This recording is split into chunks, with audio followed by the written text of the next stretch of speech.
Bismillahirrahmanirrahim. Assalamualaikum warahmatullahi wabarakatuh. Alhamdulillah, segala puja dan pujinya milik Allah Subhanahu wa Ta'ala. Sholawat dan salam juga kita hadirkan kepada Rasulullah Shallallahu Alaihi Wasallam. Alhamdulillah, di malam ini kita akan membahas surah Al-Muzammil ayat 1 sampai 7.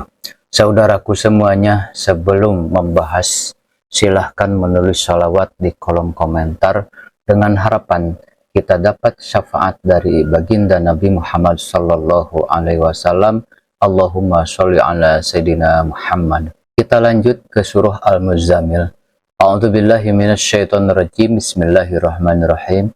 Ya ayyuhal muzammil, wahai orang yang berselimut. Maksudnya Nabi Sallallahu Alaihi Wasallam, bangunlah pada malam hari kecuali sebagian kecil, yaitu separuhnya atau kurang dari itu, sedikit atau lebih dari seperdua itu, dan bacalah Al-Quran dengan perlahan-lahan. Sesungguhnya kami akan menurunkan kepadamu perkataan yang sangat berat. Sesungguhnya bangun di malam hari itu lebih kuat mengisi jiwa, dan bacaan di waktu itu lebih berkesan kepada hati. Sungguh bagi pada siang hari amat sibuk dengan urusan-urusan yang panjang, dan sebutlah nama Tuhanmu dan beribadahlah kepadanya dengan sepenuh hati. Surah Muzammil ini adalah teguran kepada Nabi Muhammad Sallallahu Alaihi Wasallam supaya Nabi menghidupkan malam-malamnya dengan beribadah kepada Allah Azza wa Jalla, karena Nabi ini akan menjadi seorang da'i, seorang penyeru kebenaran kepada manusia, dan kekuatan seorang da'i itu ada di malam hari. Kenapa demikian? Karena hidayah manusia itu ditentukan oleh Allah Subhanahu wa Ta'ala, tentu dengan doa-doa kita, supaya mereka menerima kebenaran. Dan doa yang paling mudah dipanjatkan dan diterima Allah Subhanahu wa Ta'ala adalah doa di sepertiga malam akhir. Kenapa demikian? Karena Allah turun di sepertiga malam akhir. Itu sebagaimana hadis yang artinya, jadi Allah itu turun pada sepertiga malam akhir. Dan itu setiap malam tentunya. Kemudian Allah Subhanahu wa Ta'ala mengatakan kepada hamba-hambanya, siapa yang berdoa, kukabulkan. Siapa yang minta, kuberikan permintaannya. Siapa yang minta ampun, diampuni dosa-dosanya. Setiap malam Allah menawarkan 3 perkara ini. Makanya kenapa Nabi Shallallahu Alaihi Wasallam diperintahkan Allah untuk mendekatkan diri di malam hari? Karena itulah modal seorang da'i, modal seorang penuntut ilmu, dan untuk kita semua juga sama. Saudara muslimin yang dimuliakan Allah Subhanahu wa Ta'ala. Jadi Nabi Shallallahu Alaihi Wasallam disuruh untuk menghidupkan malam dengan 2 cara. Pertama, separuh tidur, separuh menghidupkan malam. Nisbahu artinya separuh tidur sampai separuh malam. Kemudian dari separuh malam bangun sampai fajar. Allah mengatakan, atau kau tambah enggak apa-apa juga. Kalau ditambah dari separuh berarti menjadi 2/3. Karena malam itu kan dibagi 3. Ada sepertiga malam awal, ada sepertiga malam tengah, ada sepertiga malam akhir. Dan malam dimulai dari terbenamnya matahari sampai terbit fajar. Berarti sepertiga malam awal dari maghrib ke isya, sepertiga malam tengah dari isya ke pertengahan malam, baru kemudian sepertiga malam akhir sampai fajar. Kata para ulama, maksudnya Nabi Shallallahu Alaihi Wasallam boleh tidur di waktu malam itu, menghabiskan waktunya separuh malam atau sepertiga malam. Baru setelah itu bangun. Berarti cara tidurnya Nabi Shallallahu Alaihi Wasallam, habis isya tidur, kemudian jam 12 bangun, kemudian tidur lagi sampai fajar. Itu cara Nabi Shallallahu Alaihi Wasallam. Tiap malam Nabi Shallallahu Alaihi Wasallam salat malam itu sampai kakinya pecah-pecah. Sampai-sampai Aisyah radhiyallahu an protes pada Rasulullah Shallallahu Alaihi Wasallam, ya Rasulullah, kenapa kau tidak mencukupkan dengan sholat yang wajib saja? Bukankah engkau ini sudah diampuni dosa yang telah, yang sedang, dan yang akan datang. Tapi Nabi Shallallahu Alaihi Wasallam mengatakan, ya Aisyah, afala akunu abdan syakura, salahkah saya menjadi hamba Allah yang bersyukur?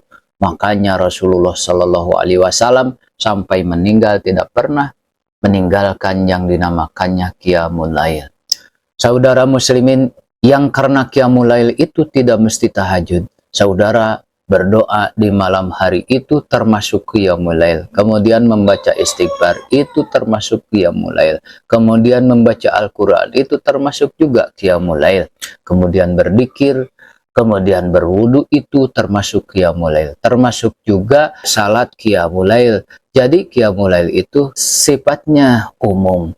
Beda kalau kita katakan tahajud, berarti dia khusus sholat malam. Perhatikan hadis Nabi Shallallahu Alaihi Wasallam mengatakan yang dikeluarkan Imam Abi Daud, yang artinya barang siapa yang salat isya berjamaah seolah-olah dia menghidupkan separuh malamnya.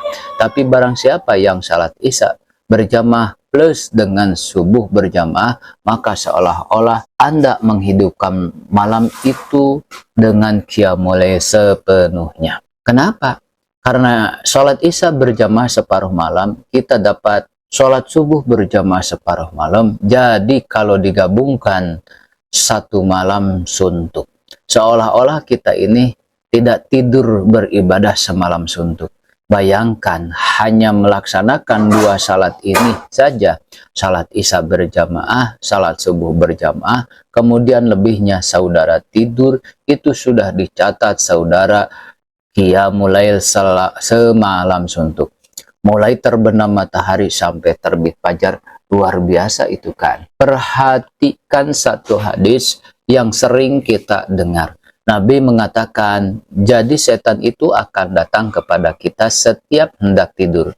Kemudian dia akan membawa tali, lalu mengikat tengkuk kita 3 ikatan. Dan itu setiap malam, dan setan itu tidak bisa menguasai ubun-ubun kita. Kalau orang barat membagi otak itu dengan istilah ada otak kanan dan ada otak kiri. Tapi kalau konsep Quran, otak itu dibelah menjadi 2. Ada otak depan yang disebut dengan nasiyah atau ubun-ubun. Ada otak belakang yang disebut tengkuk. Setan itu tidak bisa menguasai otak depan karena Allah mengatakan nasiyatim biyadi, ubun-ubun manusia itu ada di tangan kekuasaanku. Makanya ketika setan bersumpah di hadapan Allah untuk menggoda Bani Adam, saya akan goda mereka dari arah kanan, dari arah kiri, dan depan juga belakang. Tapi dia tidak mengatakan dari atas. Kenapa? Karena ubun-ubun tidak bisa dikuasai setan. Setan itu hanya bisa menguasai tengkuk. Dari belakang, setan mengikat 3 ikatan. Setiap setan mengikat tengkuk kita 1 ikatan, maka setan mantra-mantra dengan mengatakan, lailun tawilun farqud, malam masih panjang, tidurlah, itulah mantranya. Tetapi Nabi kita Shallallahu Alaihi Wasallam, kalau terbangun seseorang beriman, kemudian dia berzikir kepada Allah, maka hilanglah 1 ikatan. Dia langsung bangun dan berdoa, alhamdulillah, itu hilang 1 ikatan lagi. Kemudian setelah berzikir ambil wudhu, hilanglah 2 ikatan. Kemudian habis wudhu melakukan salat, maka ikatan hilang ketiga-tiganya. Jadi qiyamul lail itu banyak pilihan. Tapi kalau kita bisa menggabungkan semuanya, kita bisa berzikir, habis itu kita wudhu, kita qiyamul lail, maka semua ikatan setan hilang. Dan di pagi hari akan semangat, jiwanya akan baik, dan hidupnya akan semangat. Dan terarah kemana dia harus melangkah hari itu. Tapi orang yang tidak pernah qiyamul lail, hidupnya rungsep biasanya. Kata para ulama, seperti paling banyak masalah. Ada saja masalah, nggak berhenti-henti masalahnya. Kadang masalah itu tidak tahu dari mana datangnya, karena mereka tidak pernah melepas ikatan setan yang di tengkuknya, makanya ruwet. Pokoknya qiyamul lail tidak mesti salat. Contoh seperti yang dilakukan Sayyidina Zainal Abidin, cicit Nabi Shallallahu Alaihi Wasallam, putra dari pada Husain ibnu Ali, kalau sedekah dia lakukan pada malam-malam. Setiap malam dia bawa gandum, dia cari orang-orang fakir di sekitar Madinah. Setiap malam sebanyak 7 rumah fakir diberikan sodakoh sama dia. Gandumnya dia gendong sendiri, diletakkan di depan rumah fakir. Kemudian ambil lagi, diletakkan lagi di depan rumah fakir. Setiap malam 70 fukara Madinah diinfakkan sama dia. Walaupun demikian, kadang-kadang ada saja orang fakir itu yang tak tahu berterima kasih. Buktinya menuduh Sayyidina Zainal Abidin itu bakhil, pelit.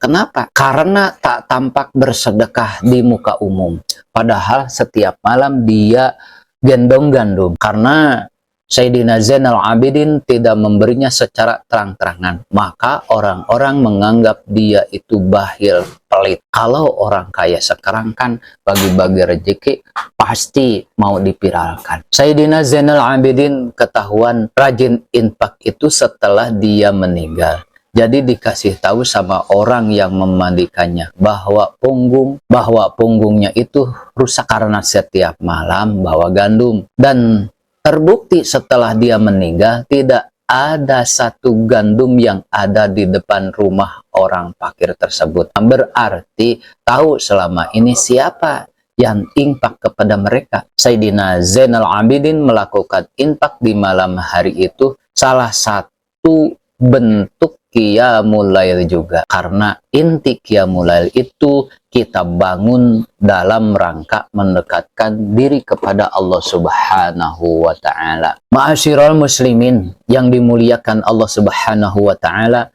kita akan masuk ke kisah orang salehah. Dahulu zaman salaf ada seorang budak perempuan milik Alhan ibnu Saleh ibnu Huy. Budak perempuan ini selalu membangunkan tuannya kalau sudah datang sepertiga malam akhir. Dibangunkan itu tuan-tuanya, keluarganya, tuannya di rumah salat malam, dan memang keluarganya Alhan ibnu Saleh, istrinya dan anak-anaknya salat malam. Dan yang membangunkan ini biasanya budak wanitanya itu. Dan kalau sudah semua tuan-tuannya salat, barulah dia melaksanakan salat. Entah kepepet atau entah apa, Alhan ibnu Saleh ini akhirnya menjual budak wanita itu. Padahal itu sebagai alarm.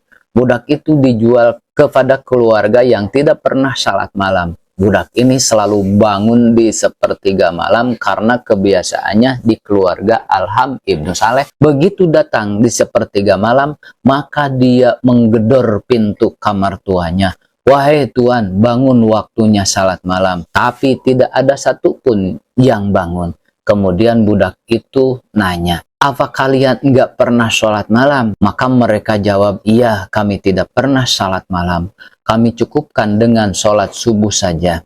Dari situ dia nangis, kemudian mencela dirinya sendiri. Lalu dia datang kepada majikannya yang pertama, namanya Hasan ibnu Saleh tersebut, dan berkata, kenapa engkau jual saya kepada keluarga yang jelek akhlaknya? Katanya, kata Hasan ibnu Saleh, kenapa emangnya?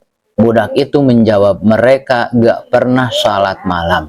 Bayangkan, orang yang gak sholat malam itu dibilang keluarga jelek. Kalau sekarang kira-kira apa sebutannya? Sekarang masih untunglah sholat subuh masih dibilang baik juga. Muslimin yang dimuliakan Allah Azza wa Jalla, Abu Hurairah radhiyallahu anhu dikisahkan beliau bangun duluan, kemudian salat sepertiga malam, kemudian beliau membangunkan istrinya, kamu sekarang gantian salat. Kemudian setelah istrinya salat selesai, maka Abu Hurairah dengan istrinya salat bareng-bareng. Itulah kebiasaan Abu Hurairah radhiyallahu anhu. Hasan Al-Basri berkata, orang yang tahajud itu mereka sedang berkhalwah, bersendirian dengan Allah Subhanahu wa Ta'ala, maka Allah pakaikan kepada mereka baju cahaya dari cahayanya. Makanya lihat orang-orang yang suka tahajud itu wajahnya bersih. Saudara semuanya, itulah yang bisa saya sampaikan. Semoga bermanfaat. Jika menurut saudara isi dari video ini memberikan motivasi bagus, maka silahkan like, share, subscribe, dan bagikan kepada saudara-saudara. Semoga bangsa Indonesia tercinta ini menjadi lebih menuju dalam kebaikan. Wassalamualaikum warahmatullahi wabarakatuh.